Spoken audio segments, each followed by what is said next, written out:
Hey guys, Justin back here at the LPH Farm. What we're going to walk you through for this video is kind of showing you mostly our personal garden. This is something we do here every year. We like to, we have about 3 main sale crops here at the farm. We do corn, sweet corn of course, and we also do pumpkins and we do green beans. And that's our main cash crops that we really plant a lot of to bring to market. But we also like to do a nice personal garden, feed our families, do some canning, and then it's always nice if we have enough extra to help bring that to market for us and give a little bit of overflow there. So, but we're gonna take you along with us. Basically, what you'll find is we only roll. The main thing of this video is rolling out fabric over our rows for weed suppression. We only have about 3 rows down here at the farm that we do that for at the moment. So we don't invest in a big machine. Later on down the road, hopefully, that'd be something nice to have, but we'd have to do a lot more than what we're doing right now to condone that. It just don't make sense for our particular setup to spend over $1,000 on a fabric machine or something, to lay rows and only do 3 rows once a year. So we definitely have to do a lot more than what we're doing right now. So, but that's okay. For right now, we got us a little manpower, and we can knock that out pretty quick. And then a lot of our other vegetables, don't need that. So most of our planting, we don't do it. But for about 3 rows of our main vegetable garden, our tomatoes, our squash, zucchini, we like to do that. Or several other little things. Just makes it nice. Peppers, those are nice to keep the weeds off of. But from our corn and stuff, or carrots and things of that nature, it doesn't really hurt us too bad. So what we'll do is splice in some videos from today and some I shot yesterday of us putting that fabric down, kind of show you some tips and tricks we've learned that make it go a little bit better. And like I said, and then we'll splice in some more at the end here of kind of what we got. And then I'll give you a good walk around of our greenhouse and our garden system here as a whole, far as what we've got so far, and show you what we're doing. Hang with us. All right, boys, show them how you roll up a little bit, and then we'll cover the sides for dirt for you.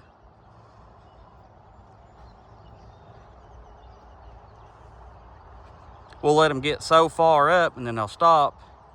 Me and old Shane here will come back and help cover some sides. Like I said, if we did this on a larger scale, we would go with a different route. But for the smaller scale that we're doing, we only do about 3 rows right now of this. So no need to invest in a huge thing, and then we'll come in and cover the sides up. Let's keep going.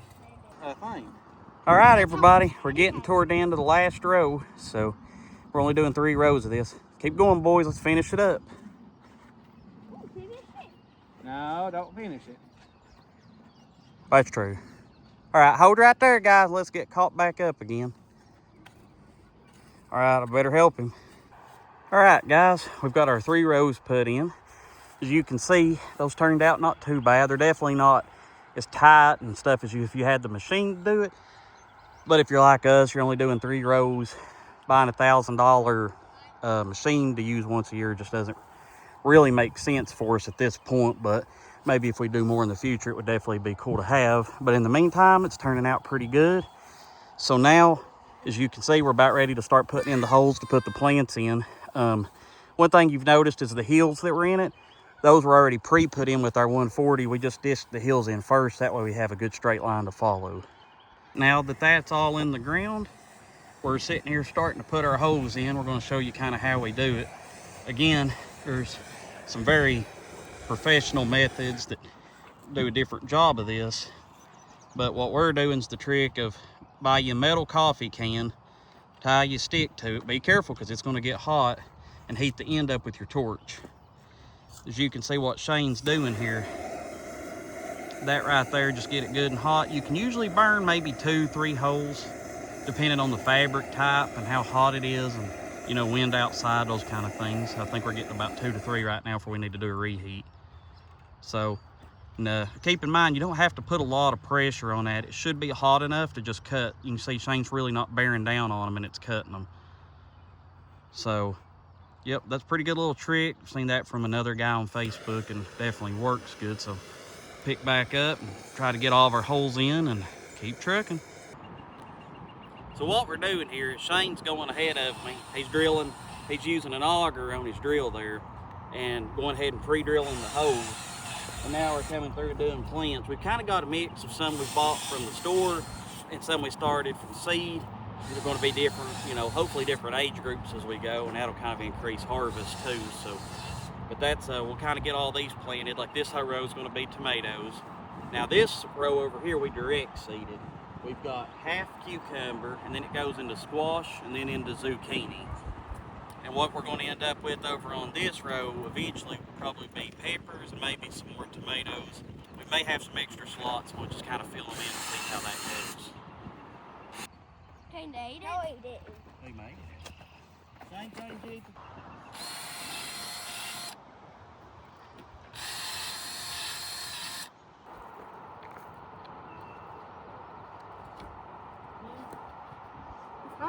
That's just one, that's where we cut them out last night, and the little pieces of the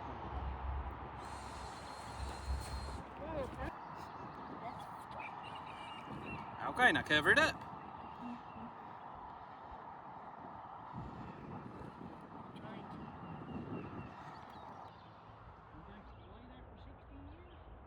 Yeah. What's that called? Do you know? Plant that stays. Hey, so what we're going to do here, as you can see in our garden, what we have here is peaches and cream. We planted this from last year's seed, and it's starting to come up pretty good and looking pretty good. And this right here has already been planted. This is all going to be honey select. The whole rest of this field is. So we had a little mishap, and you can see about half this row is taken out. So just kind of give you a brief overview, because we're going to go here and just add a few more seeds down the line. We may end up hand seeding it. We'll may have to on this one, but we'll see.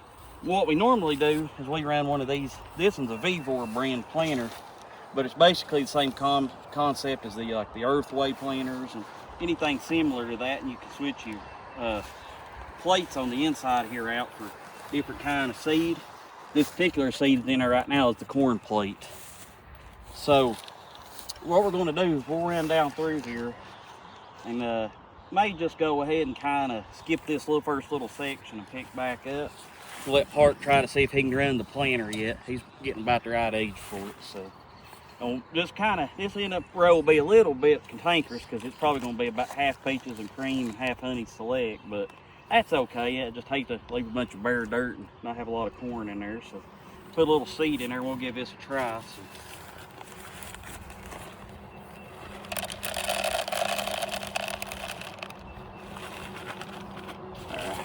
And corn seed looks like a little bit goes a long ways, because sometimes you think you need a lot more. It goes pretty far because you're spacing.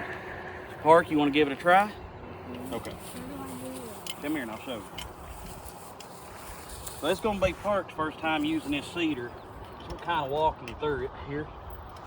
So what you'll have to do, Park, is you kind of sideway row a little bit. Put one foot here, and you're going to put one foot there. And I'll walk with you and help you a little bit. What may be easier on you is put one handle right here. And what we're going to do is we push this, that seeder's going to turn. And it's going to it'll drop seed in and cover it back up with that chain behind it. Now you can change the depth on these. This one's already set to the right one. But I'm going to walk with Park, because it's first time using it, kind of give him a feel for it. But if everything goes right, as these click, it'll be planting seed. So just kind of start pushing it, Park, right? And try to, what we want to do, buddy, stay right on the center of that row. All right? So right now it looks like it's planting. We're kind of running over some plants, and that's okay. This is going to replant them. So. But normally, you kind of can do this by yourself, but it's his first time using it, so I'm going to walk with him and help him a little bit. So this may be a little crooked, but that's all right. Doing good, Park. All right, guys, so I want to tell you guys I do a little overall view of what we've got going on. Today's the 20th of May, so typically, you know, our area for years was 15th for the safe frost date for planting. They've bumped it up, and then like this year, of course, we've had a late frost, so we've had to do some replanting. That's the way it goes. But kind of give you a little overview of what we've got going.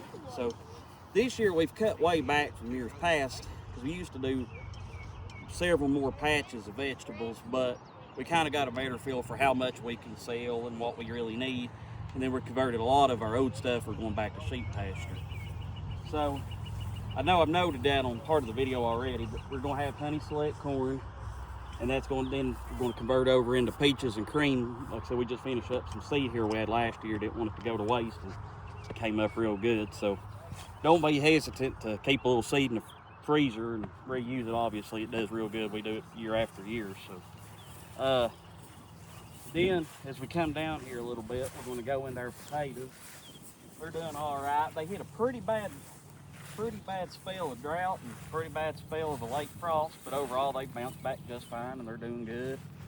And then, you know, we got to go through here and weed the next section, but we got some beets and some radishes and some carrots coming up. And then as we come on down, we're going to start our bean rows for the year.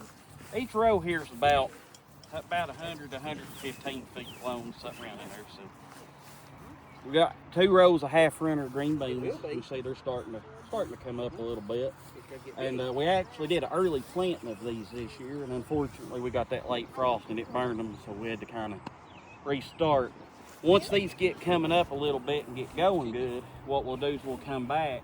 We're going to plant another 2 rows, but we're trying to stage them apart so we don't get all the beans coming in at once and, you know, have a hard time, because we hand pick ours. We don't have a machine or anything, so we have to be able to keep up with it.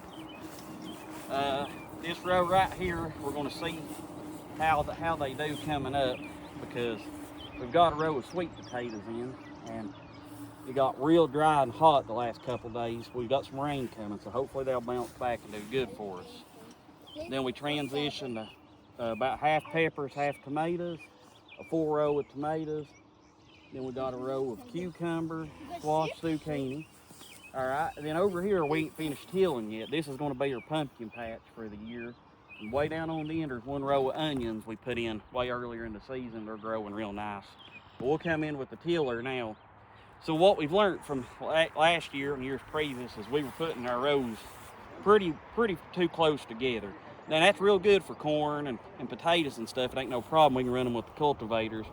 But when you get into worky vegetables, you have problems. So this year we sacrificed a little bit to be able to leave us a path for our tiller, so we can just come on through with the 1023E and keep these weeds up and stuff. And I'm sure Tish on the camera will much appreciate like not having to reach in and worry about grabbing a snake as in years past. So we'll try to avoid that in the future. But that's kind of what we got going here. The whole patch together is roughly a little over 300 feet long and 115 foot wide, something like that. So it's a pretty good sized patch. Nothing obviously huge and commercial, but really the only things we're going to be bringing to market for that we plant extra is corn and our beans and our pumpkins later on in the season. And this will be plenty for the amount that we're going to bring to market. Like I said, we planted more than years past, and you know, small family farm, hard to keep up with, and so we're going to cut back and just give better attention to what we do grow this year, and then convert a lot of it to sheep. Plus we picked up the greenhouse, so we'll go over and take a peek in there. Mostly our thing with the greenhouse is to do colder crops early and late.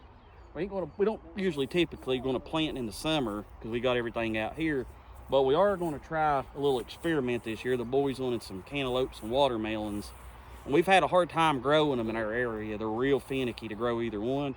So what we're going to try to do is put them in there this year where we can baby them a little bit and maybe see if we can finally get one to eat, at least have a little bit of a victory out of it for a change. So but I'll take you down there and kind of show you what we got going in the greenhouse and how that operates. And like I said, this is May 20th, so hopefully through the season we can give you some more check back, see, you know, what's failed, what's done good, what we've replanted, and how, you know, kind of overall thing of how we're doing. So take you down there and show you that.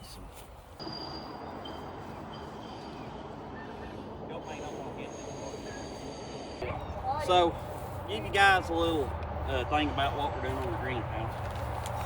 Basically, what we've done, this is all stuff we planted earlier in the season, way before it was safe to plant for frost and stuff.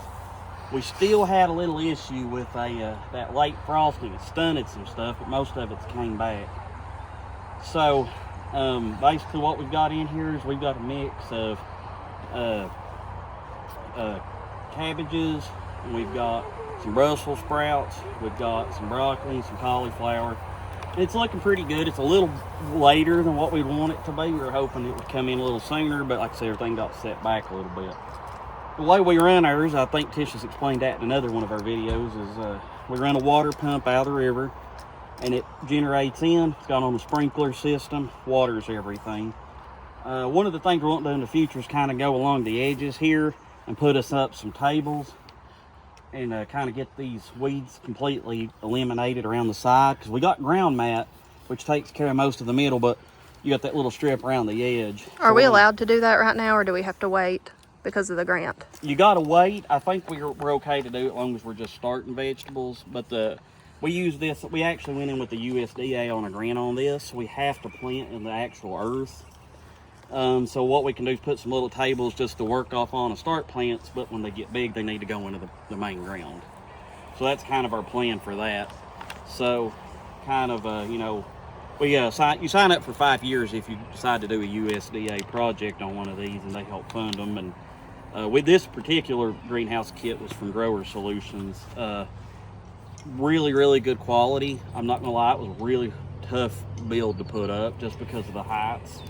So, you know, it took us about 2 or 3 weekends to finally get it completed, and a couple reorders of a couple little miscellaneous things we didn't know we needed. We're overall real happy with it. One thing I wish I would have done different is put a door that was big enough to back the small tractor in to till it. Right now we use a hand tiller whenever we do have to till it, which most time we keep it covered with ground mat. It was really kind of tough to do that. I wish I would have opened that up to a bigger door, but that's just one of those things you don't know till you get into it. So, but like I said, we'll let the boys plant their plants in here. We'll kind of keep those going through the summer, just kind of an experiment. Which one do you have, Holden? I think watermelon. Watermelon? Parker, what do you have? Cantaloupe. Cantaloupe, okay. So what we're going to do in here is it's pretty full, but there's some random spots that nothing's came up in. So we're going to just kind of take advantage of them. Like I said, this is kind of an experiment. It ain't going to affect what's already in here. So, because we should be harvesting this long before this kind of stuff comes up real good. So, but it'll be kind of a fun thing to play with. So, all right, boys, let's kind of start over here. It is almost 100 degrees in here.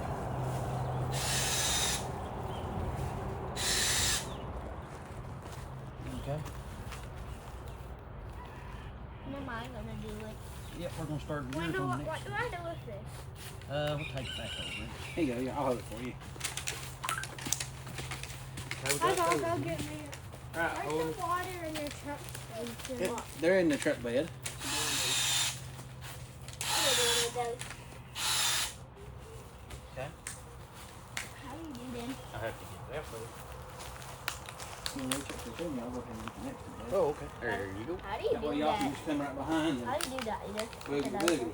It kind of got to flip it over and pop a little bit. They can start. You want to stick it in there? You want me to do it? You want to do it?